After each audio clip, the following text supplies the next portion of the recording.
अस्सलाम वालेकुम, मेरा नाम हफीज हैदर है और मैं क्लिनिकल साइकोलॉजिस्ट हूँ।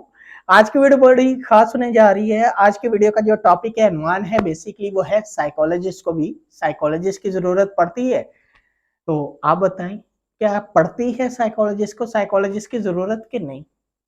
ये ऐसे ही है जैसे जो है एक दिल के डॉक्टर को जो है एक्स्ट्रा ओपिनियन लेने के लिए जो है मजीद किसी डॉक्टर की जरूरत पड़ सकती है, दिल वाले की। डायबिटिक डॉक्टर है, स्पेशलिस्ट है और उसे जो है ज़रूरत पड़ गई एक्स्ट्रा ओपिनियन की, तो वो जो है एक्स्ट्रा ओपिनियन ले सकता है। ऐसे ही जो है साइकोलॉजिस्ट को साइकोलॉजिस्ट की ज़रूरत पड़ सकती है। क्यों? साइकोलॉजिस्ट एक इंसान है, वो अपना दिल रखता है, अपने जज्बात रखता है, अपने ख्यालात रखता है, अपने एहसासात रखता है, इमोशंस रखता है, फीलिंग्स रखता है। फर्स्ट प्रायोरिटी पे वो इंसान है। सेकंड प्रायोरिटी पे वो स्किल्ड है। किस फील्ड में? As a psychologist, clinical field के अंदर जो है वो स्किल्ड है।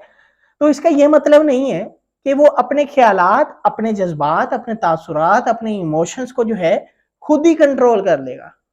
बाज दफा ऐसे हालात होते हैं, नहीं कर सकता कंट्रोल, जितनी मर्जी कोशिश कर ले।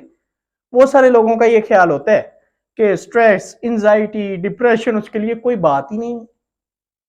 बाज़ दफ़ा जो है हालात इस कदर बिगाड़ पैदा कर देते हैं कि वो अकेला डील नहीं कर सकता। उसे जो है एक्स्ट्रा ओपिनियन की ज़रूरत पड़ती है और वो उस ज़रूरत को फुलफ़िल करने के लिए साइकोलॉजिस्ट के पास विज़िट करता है कि भाई मुझे ज़रूरत है, मैंने सेशन करवाना है। मैं चाहे खुद साइकोलॉजिस्ट हूँ, इसमें कोई एतराज़ की बात नहीं है। मैं चाहता हूँ मैं कैथारसिस करूँ, मैं अपने जज़्बात को, अपने एहसासात को, अपने इमोशंस को सही डायरेक्शन की तरफ लेकर जाऊँ और सही सॉल्यूशन को फाइंड आउट करूँ और करंट पैराडाइम से अपने आप को जो है सिक्योर कर सकूँ, सेव कर सकूँ या वो गोल, वो एजेंडा हासिल कर सकूँ। तो इसमें कोई भी ऐसी-वैसी बात नहीं है कि जो है साइकोलॉजिस्ट जो है दूसरे साइकोलॉजिस्ट के पास जा रहा है, ऐसा नहीं है। हमने कई बार ऐसा देखा है कि किडनी का डॉक्टर है, अपनी ही किडनी के इलाज के लिए जो है किसी दूसरे डॉक्टर के पास जा रहा है। तो इसका मतलब ये नहीं है कि वो स्किल्ड नहीं है, स्किल्ड है। बाज़ दफ़ा हालात, सिचुएशन इस तरह की हो जाती है कि उसे एक्स्ट्रा ओपिनियन की ज़रूरत पड़ती है कि वो जो चीज़ें हैं वो कंट्रोल कर सके। तो वाक़ई ही साइकोलॉजिस्ट को साइकोलॉजिस्ट की ज़रूरत पड़ती है। तो इसमें परेशानी की बात नहीं है कि जो है एक साइकोलॉजिस्ट जो है वो खुद अपनी जो है काउंसलिंग के लिए किसी दूसरे साइकोलॉजिस्ट के पास जा रहा है।